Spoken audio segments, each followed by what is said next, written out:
왜 뱃살은 줄지 않을까요? 왜 혈당은 자꾸 치솟을까요? 왜 아침마다 얼굴이 붓고 몸이 무거울까요? 저는 30년간 세포 노화와 미네랄 균형을 연구해온 김세진 박사입니다. 많은 분들이 이렇게 말씀하십니다.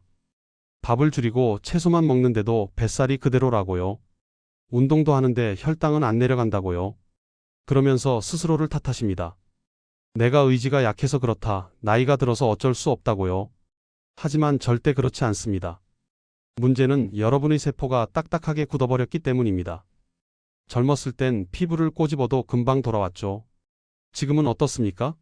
눌러도 한참 자국이 남아있죠. 피부만 그런 게 아닙니다. 우리 몸속 세포 전부가 이렇게 굳어가고 있는 겁니다.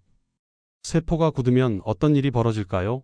먹은 음식이 영양으로 흡수되지 못하고요. 당분은 세포에 들어가지 못한 채 혈액 속에 둥둥 떠다닙니다. 그래서 혈당이 오르고요. 남은 당분은 지방으로 바뀌어 뱃살로 쌓이는 겁니다. 결국 아무리 식단을 조절해도 운동을 해도 해결이 안 되는 거예요. 그런데 여기서 중요한 사실이 있습니다.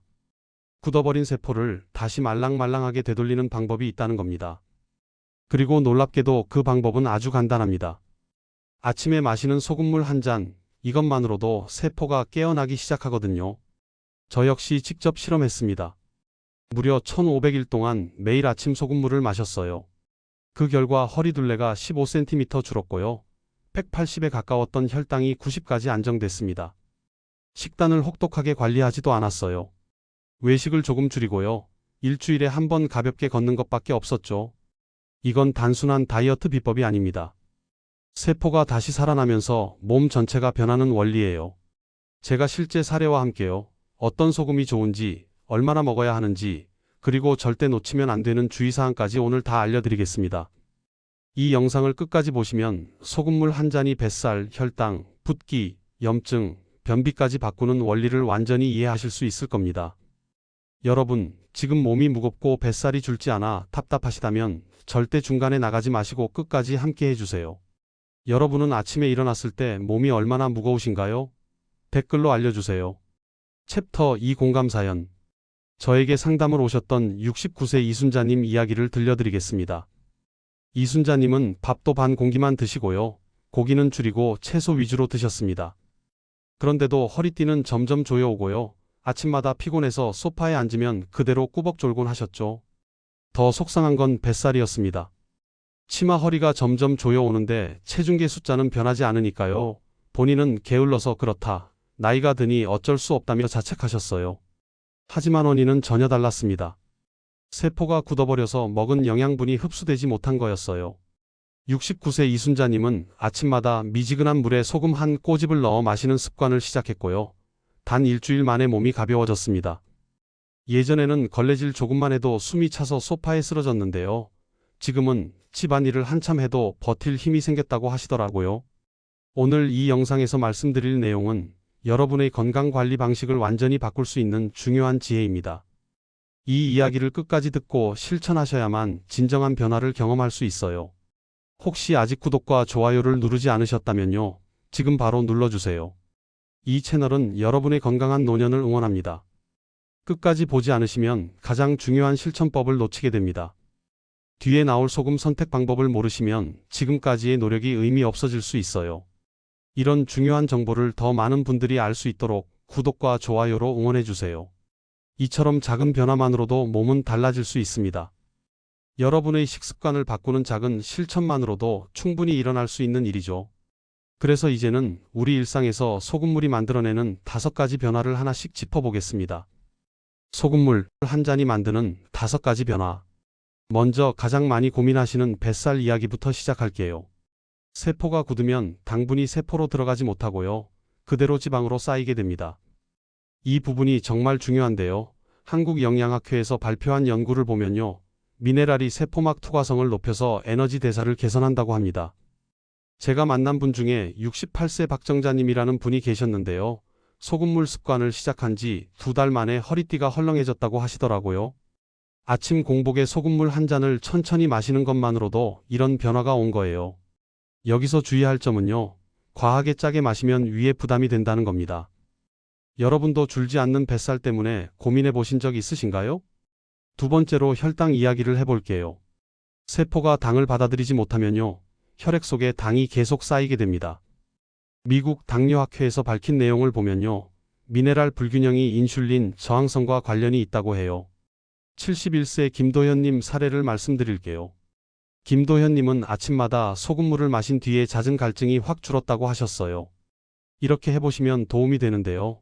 약 복용하시는 분들은 최소 30분 이상 간격을 두셔야 합니다.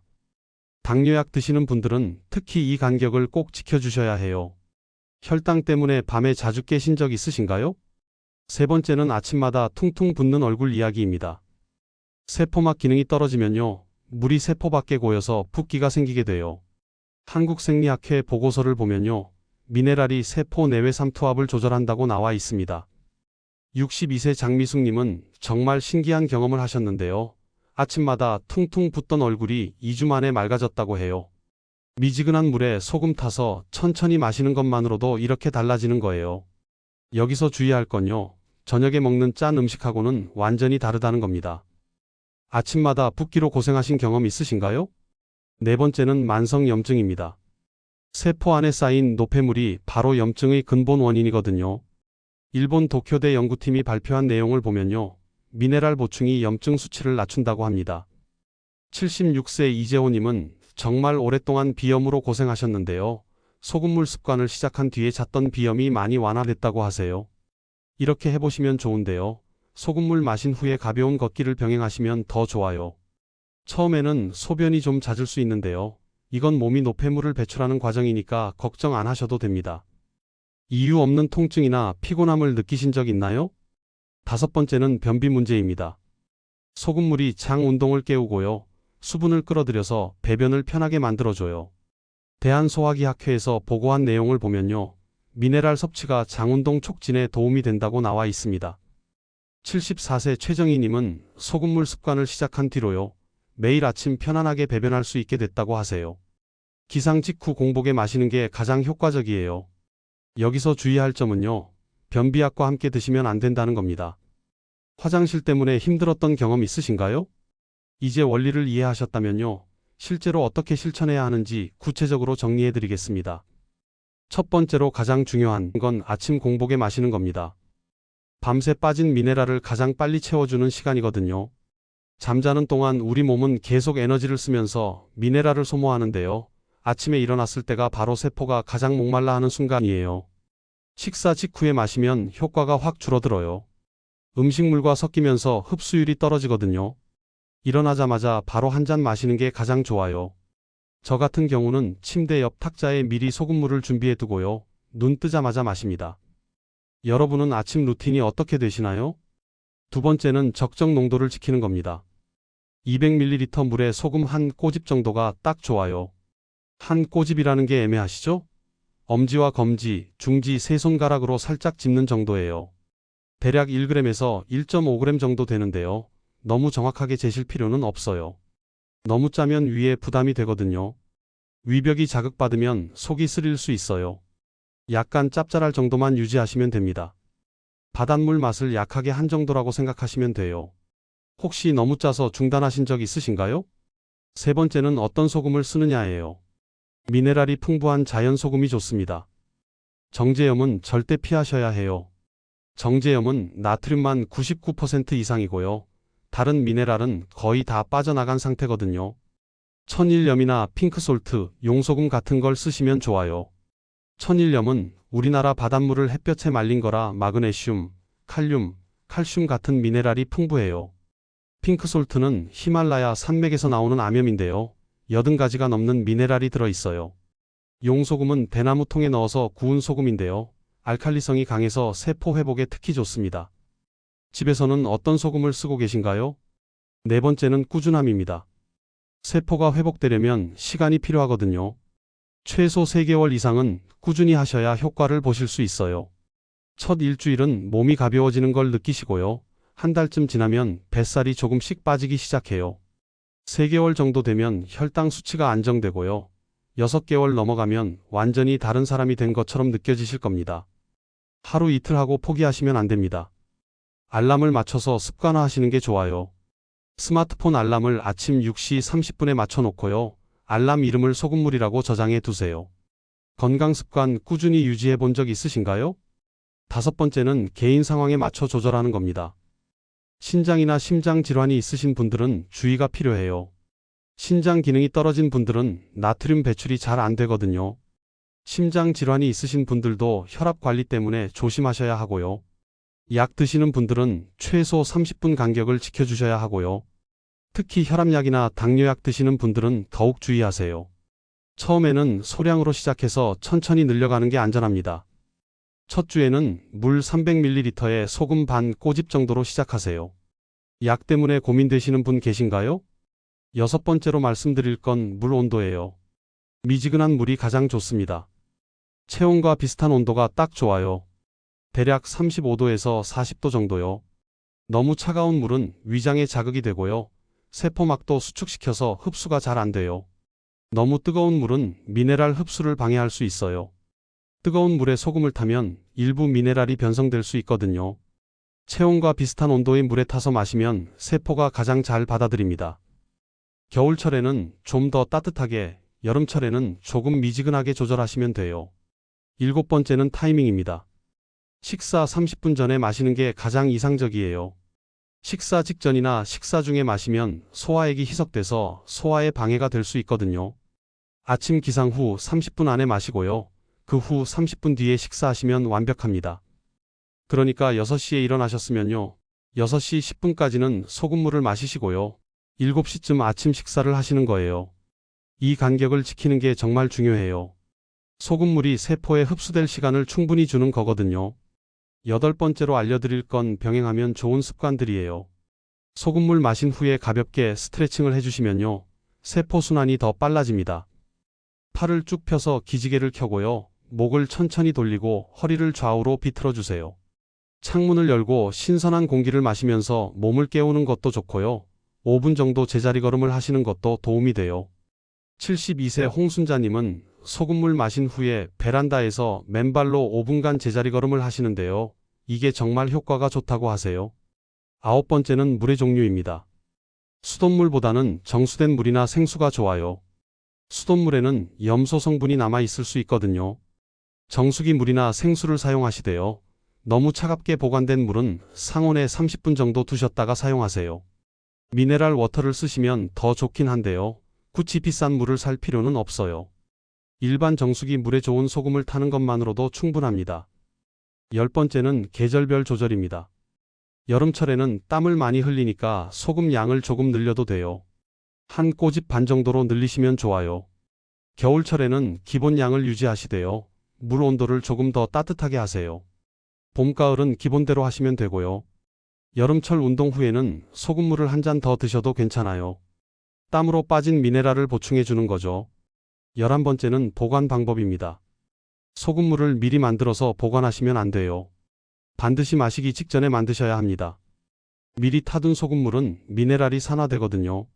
매일 아침 그때그때 새로 만들어서 바로 드세요. 소금은 습기 찬 곳에 두지 마시고요. 밀폐 용기에 담아서 서늘한 곳에 보관하세요. 12번째는 효과를 높이는 추가 팁입니다.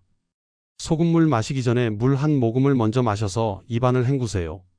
그러면 소금물이 더 잘 흡수돼요. 그리고 소금물을 마실 때는 한 번에 벌컥벌컥 마시지 마시고요. 3분에서 5분에 걸쳐서 천천히 홀짝홀짝 마시세요.